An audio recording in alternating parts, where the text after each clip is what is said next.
हम लोग आज के अर्थशास्त्र टॉपिक के 5 ईयर प्लान सिस्टम की चर्चा करेंगे। देखिए, भारत ने पंचवर्षीय योजना को क्यों अपनाया था? कारण था इसके पहले कि 1914 से 1918 के बीच जो प्रथम विश्व युद्ध हुआ था, उस युद्ध में बहुत से वैश्विक अर्थव्यवस्था में परिवर्तन आया। जर्मनी के साथ जब संधि किया मित्र देशों ने और बहुत से आर्थिक प्रतिबंध लगा दिया लोगों ने, तो एक परिवर्तन यह आया कि नेशनलाइजेशन की थ्योरी और साथ ही साथ आइसोलेशन ऑफ वर्ल्ड ट्रेड के सिद्धांत को लोगों ने अपना लिया। नतीजा हुआ कि विश्व में कहीं या तो बहुत वस्तुएं उत्पादित होकर पड़ी की पड़ी रह गई और कहीं वस्तुओं की एकदम ललक पड़ गई, कमी हो गई, एस्कर्सिटी हो गई। अब जहां वस्तुएं ज्यादा पड़ी रह गई, वहां अब विश्वास के कारण, और जहां वस्तुएं नहीं थी वहां वस्तुओं के कमी के कारण वैश्विक आर्थिक मंदी की स्थिति उत्पन्न हो गई। 1929 के वैश्विक आर्थिक मंदी समस्त विश्व को, यहां तक कि अमेरिका तक को भी प्रभाव में ले लिया था। भारत के नेता इन सारे खबर से अवगत थे, लेकिन इसी समय रूस काफी विकास कर रहा था। अब लोग आश्चर्य कर रहे थे कि रूस इतना तरक्की क्यों कर रहा है। तो इसके पीछे कारण था कि फर्स्ट वर्ल्ड वॉर के दौरान ही 1917 में रूस के जार को फांसी पर चढ़ा दिया गया था और फिर जब वहां के जार समाप्त हो चुके तो उनकी प्रॉपर्टी को जनता के बीच बांट दिया गया। जब बड़े पैमाने पर जनता के बीच प्रॉपर्टी बटेगी और फिर उसको आय के रूप में काउंट किया जाएगा तो आय तो होगा ही। यही हुआ और ये विश्व में खबर फैली कि रूस हर वर्ष गुणोत्तर विकास कर रहा है due to socialistic economy.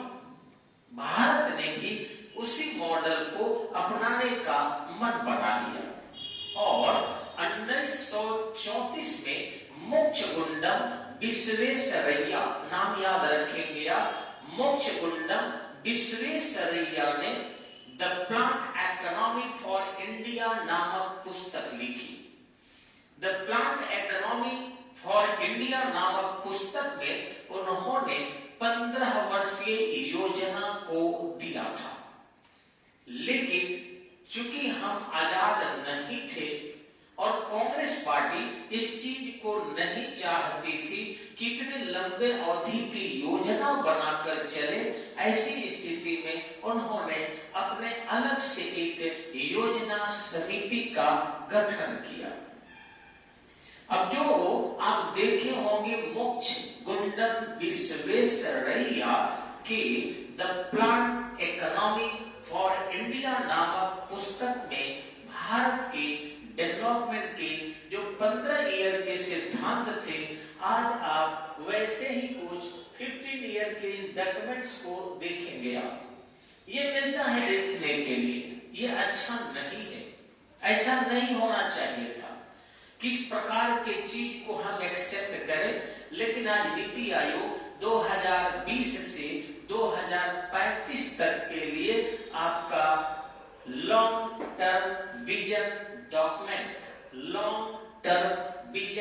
Document के नीति को लागू कर चुका है, जो 1934 में अपनाया गया था, फरवरी में तैयार किया गया था। यानी हमारे सत्ता में आने वाले लोग केवल विकास के नए तरीके नहीं, पुराने मॉडल को लाकर और जो विकसित मॉडल है उससे भी हटाना चाहता है। उचित नहीं है, क्योंकि क्योंकि केवल नाम बदलने के लिए काम हो, काम के लिए काम नहीं हो तो किसी राष्ट्र का विकास संभव नहीं है। वर्तमान गवर्नमेंट कुछ इसी चहलकदमी पर चल रही है। आगे बता दें कि 1944 में मुंबई के 8 उद्योगपतियों ने बॉम्बे प्लान दिया।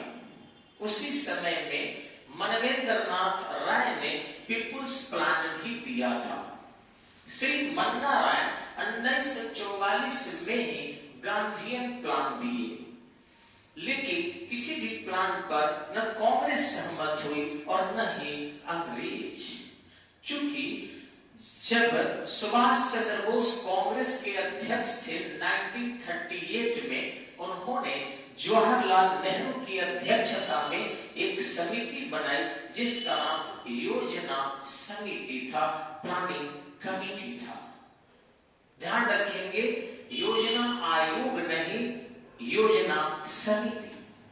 सेकेंड वर्ल्ड वॉर 1939 में शुरू हो गया, जिस कारण इस रिपोर्ट को देने में जवाहरलाल नेहरू को विलंब हो गया। उन्होंने 1940 में अपनी रिपोर्ट कांग्रेस को सौंपी। उस समय में मौलाना आजाद कांग्रेस के अध्यक्ष बने, लेकिन यह अध्यक्ष 1945 तक रहे। 46 में जाकर जेपी कृपलानी पुनः कांग्रेस के अध्यक्ष बने, जो आजादी के समय भी वही थे, जिस कारण इस पर कोई मंथन नहीं हुआ। परंतु जब देश आजाद हो गया तो इस पर विचार किए गए और फिर एक योजना आयोग का गठन 15 मार्च 1950 को किया गया। अब इस योजना आयोग, जो एक गैर संवैधानिक निकाय है जिसके अध्यक्ष प्रधानमंत्री होता है, इनकी सिफारिशों पर या बनाए गए योजनाओं पर मंथन कार्य किए जाते हैं। अब आपको बता दें कि इसको मंजूरी देने का काम 6 अगस्त 1952 में बनाई गई एनडीसी वो करती है, जिसे नेशनल डेवलपमेंट काउंसिल कहते हैं। एनडीसी के समर्थन पर ही आपकी योजनाओं को हामी मिलती है, यश मिलता है। लेकिन अब योजना आयोग का नाम समाप्त कर दिया गया है। अब 1 जनवरी 2015 से उसका नाम नीति आयोग हो गया है। नीति आयोग अब जो है किस प्रकार की सिफारिश करती है, आप देख सकते हैं देश के डेवलपमेंट के तरीके से, कि अब लोगों को अनाज दे दो मुफ्त में, कोरोना है, लोगों को गैस बढ़ा दो, बिजली के बिल बढ़ा दो, प्लेटफॉर्म टिकट बढ़ा दो, क्योंकि गैस के प्रयोग करने वाले जो गरीबों को दिया गया उज्ज्वला योजना में, वो सब देश के टाटा बिरला है, अतः उनको जो है महंगे दर पर ही दो। ठीक इसी ढंग से आपको प्लेटफॉर्म पर वही जाते हैं, वो एयरपोर्ट पर नहीं जाते हैं। जितने देश के अमीर है वो सब प्लेटफॉर्म पर जाते हैं, इसलिए टिकट के रेट जो है हाई कर दो। तो इस तरीके से आप नीति आयोग के विचार को समझ सकते हैं कि उनका उद्देश्य क्या है। एक प्लेटफॉर्म पर कुछ खरीदने के लिए अगर जाइए और अगर इतना टिकट लग जाए, 24 घंटा प्लेटफॉर्म खुला रहता है। आपको पता होगा हम लोगों के यहाँ भी छपरा जंक्शन है, सभी दुकानें बंद हो जाती है, लेकिन जंक्शन का दुकान बंद नहीं होता।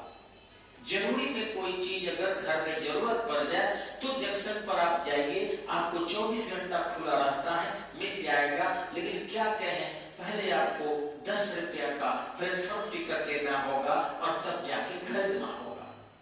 पहले जो उसकी 1 रुपया 2 रुपया था, वो भी तो उनकी सुरक्षा की बात कर सकता है या सिक्योरिटी बढ़ाकर सुरक्षा दी जा सकती है जंक्शन की, लेकिन पैसे के माध्यम से कौन सी सुरक्षा है? यह हमारा नीति आयोग का विचार है। किस दिशा में हम जा रहे हैं, इससे हम अंदाजा लगा सकते हैं।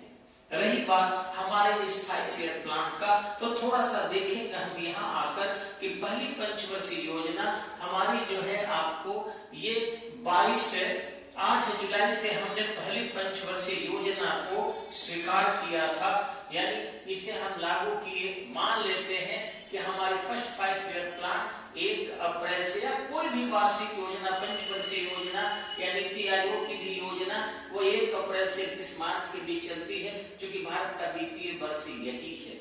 ऐसी स्थिति में ये 1 अप्रैल से 31 मार्च के बीच चली और फर्स्ट 5 ईयर प्लान को हैरोल्ड डोमर ने दिया था, जो 1951 से 56 के बीच चली, और इसमें कृषि को अधिक महत्व दिया गया।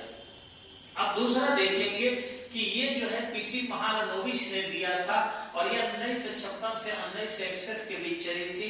इसमें हमने उद्योग को महत्व दिया था, और सबसे ज्यादा भारी उद्योग भारत में लाए गए थे, जो आज तक हम बेच कर भी बुला रहे, कोई नहीं आ रहा है, और उस दौरान जवाहरलाल नेहरू लाए थे। आगे तीसरी पंचवर्षीय योजना जॉन सेंडी एवं सुखमय चक्रवर्ती ने दिया था, जो 61 से 66 के बीच चला, लेकिन इसी बीच 62 में चीन ने आक्रमण कर दिया, और 65 में जो है हम खुद पाकिस्तान से उलझ गए। ऐसी स्थिति में हमारा तीसरी पंचवर्षीय योजना असफल रहा। फिर चौथी पंचवर्षीय हम समय से नहीं लागू कर सके और प्लान हॉलिडे को अपनाए, जो 1966 से 67, 67 से 68, 68 से 69 तक चला। तत्पश्चात हम लोग चौथी पंचवर्षीय योजना को लेकर चले, क्योंकि ये सुधार हो चुका था। अशोक रुद्र एवं एसएस मान ने सिद्धांत को दिया था, जिसमें हम लोग जो है 1969 टू 1974 के बीच इस नीति को अपनाए थे। पांचवी पंचवर्षीय योजना डीपी धर ने दिया था, और इस तरीके से इस योजना को 1974 से 1979 के बीच हम लोग लागू किए, लेकिन जनता पार्टी सरकार जब आ गई तो इसे 4 साल में ही खत्म कर दी। यानी पांचवी पंचवर्षीय योजना को 5 साल में, पांचवी पंचवर्षीय योजना को 5 साल में, 4 साल में ही खत्म कर दी, और छठी पंचवर्षीय योजना लागू कर दी 1978 से 1983 के बीच। उसी में एक चीज ध्यान रखिएगा प्रतियोगियों, एग्जाम में आता है अनवरत योजना, यानी रोलिंग प्लान। रोलिंग प्लान हर वर्ष अगले 5 वर्ष की कल्पना कर लेता था, और इस तरीके से ये भी एक प्रायोगिक योजना नहीं थी, लेकिन इसमें लागू कर दिया गया। जो अभी हमारी सरकार ये लागू कर रही है, लॉन्ग टर्म विजन डॉक्यूमेंट्स। समझ सकते हैं, परिणाम दिख रहा है कि किस तरीके से हम डेवलपमेंट को कर रहे हैं। गरीब को उठाया नहीं जा रहा है, गरीब को मारा जा रहा है एकदम से। इससे आप अंदाजा लगा सकते हैं कि हमारा देश कैसे चल रहा है। आगे देखेंगे आप, तो यहाँ पर ये योजना श्रीमती इंदिरा गांधी जब आई, तो उन्होंने पुनः 1 वर्ष बढ़ाकर पूरे 5वीं पंचवर्षीय योजना को पूरा की, और 1979 से 1980 के बीच 1 वर्षीय योजना करके उन्होंने छठी पंचवर्षीय योजना 1980 से 1985 के बीच उन्होंने लागू कर दिया, जिसको आपको डीटी लकड़वाला ने इसे लागू करने के लिए सिफारिश किया था। इसके बाद 7वीं पंचवर्षीय योजना रामकृष्ण हेंगर के द्वारा 1985 टू 1990 के बीच लागू किया गया, ये राजीव गांधी थे। तत्पश्चात 8वीं पंचवर्षीय योजना, जो जॉन डब्ल्यू मिलर और प्रणब मुखर्जी द्वारा तैयार किया गया था। यही प्रणब मुखर्जी जो भारत रत्न इनको मिला है, और साथ ही साथ भारत के राष्ट्रपति भी थे। प्रणब मुखर्जी ने जो सिद्धांत दिया था, ये पहले हिंदू विकास दर को पार किया था, क्योंकि इसके पहले तक जितनी भी पंचवर्षीय योजना रही, वो हिंदू डेवलपमेंट रेट को पार नहीं कर पाई थी। बस आज भर इतना ही।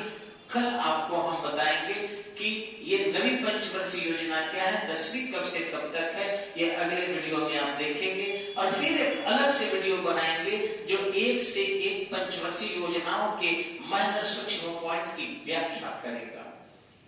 सब्सक्राइब करते रहें और शेयर करते रहें, मोटिवेशन करें प्लीज। धन्यवाद, नमस्कार।